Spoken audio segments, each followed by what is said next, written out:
Style বাজার Kolkata football লিগে আজকের ম্যাচের হাইলাইটসের দিকে নজর রাখবো। পাওয়ার বাই মনজিনিস, মনের জিনিস।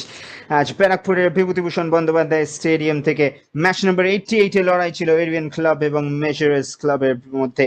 এরবিএন ক্লাবের লক্ষ্য ছিল মেজরেস ক্লাবকে হারিয়ে চতুর্থ স্থানে উঠে আসার, এবং মেজরেস ক্লাব যে চতুর্থ স্থানে বসেছিল সেখান থেকে ওভারটেক করে তাদেরকে এরবিএন ক্লাব হারানোর লক্ষ্যে আজ মাঠে নামে মেজরেস ক্লাব। অপরদিকে তারা চাইছিল আজকে ম্যাচটা জিতে গোল ডিফারেন্স বাড়িয়ে মোহামেডান স্পোর্টিং এর উপর চাপ বাড়াতে, এবং পারলে মোহামেডান স্পোর্টিং কে ঠুকে গোল ডিফারেন্সে তৃতীয় স্থানে চলে আসতে। এবং শুরু থেকেই আক্রমণাত্মক লাগে এরবিএন ক্লাবকে, একের পর এক আক্রমণ তুলে আনে তারা।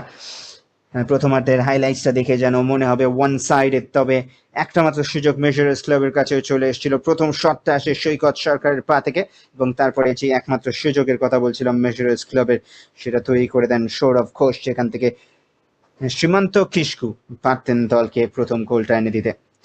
তারপরে যেন সৈকত সরকার একের পর এক আক্রমণ তুলে আনে। ডান দিক থেকে রবি মুর্মুর ক্রস, পিন পয়েন্ট অ্যাকিউরেসি, এবং ঋত্বিক হাসদা একের পর এক আক্রমণ রুখে দেন, বিপদ রক্ষা করেন এবং ম্যাচে জিয়ে রাখেন মেজর্স ক্লাবের আশা। ডান প্রান্ত বা প্রান্ত থেকে বেশ সচল লাগছিল এরিয়ান ক্লাবের আক্রমণ ভাগকে। মেজর্স ক্লাব মাঝে মধ্যে কিছু সুযোগ তৈরি করে থাকলেও অনায়াসেই সেগুলো ডিল করে নেন এরিয়ান ক্লাবের রক্ষণ ভাগ এবং গোলরক্ষক নূর আলম। যে ক্রসগুলোর কথা বলছিলাম রবি মুর্মুর, একেবারে অন পয়েন্ট যাকে বলে, মাপা মেজার্ড ক্রস, সেগুলো থেকে গোল তুলতে ব্যর্থ হয় এরিয়ান্স ক্লাব, যদিও একের পর এক আক্রমণ চালিয়ে যায় তারা।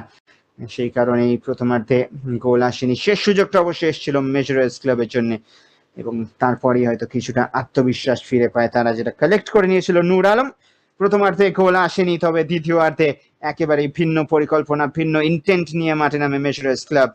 তারা শুরুটা ভালো করে, কিন্তু কনভার্সন যেন তাদেরও আসছিল না।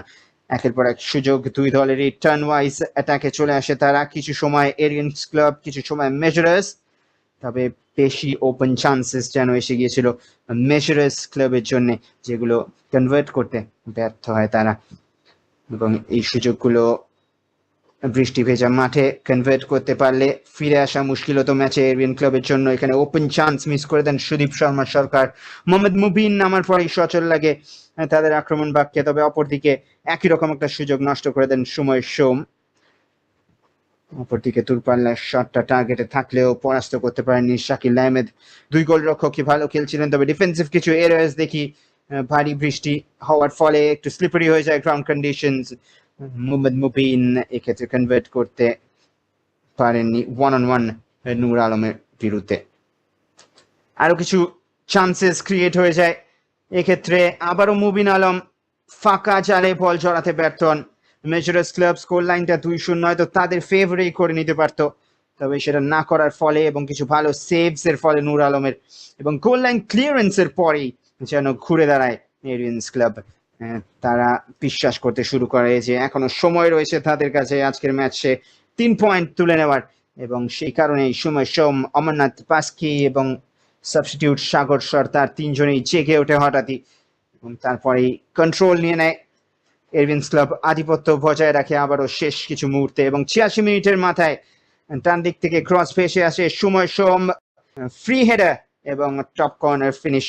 সময় মতো সময় সোমের গোলে প্রথম গোল এবং লিড চলে আসে এরবিএন ক্লাবের। তারপরেই অবশ্য 2 মিনিটের মধ্যে অমরনাথ পাস্কি অফসাইড ট্র্যাপকে বিট করে অনায়াসেই দ্বিতীয় গোল এনে দেয় এরবিএন ক্লাবকে 2-0। বেশ কিছুটা সময় বাকি ছিল, 2 মিনিট রেগুলেশন টাইম, তবে সেই সময়ের মধ্যে ম্যাচে ফিরে আসা সম্ভব হয়নি মেজরেস ক্লাবের, যে কারণেই কিন্তু টেবিলে একটা জাম্প এবং চতুর্থ স্থানে উঠে আসলো এরবিএনস ক্লাব। মেজরেস ক্লাব কিছুটা হলেও চাপের মধ্যে। Royal save of the match royal cruiser থেকে পেয়ে যান ঋত্বিক হাসদা, এবং ম্যান অফ দ্য ম্যাচ আজকের প্রথম গোল স্কোরার সময় সোম, যে কারণে ফুল টাইম স্কোর লাইন এরবিএন ক্লাবের অনুকূলে এরবিএন ক্লাব 2 মেজরেস ক্লাব 0।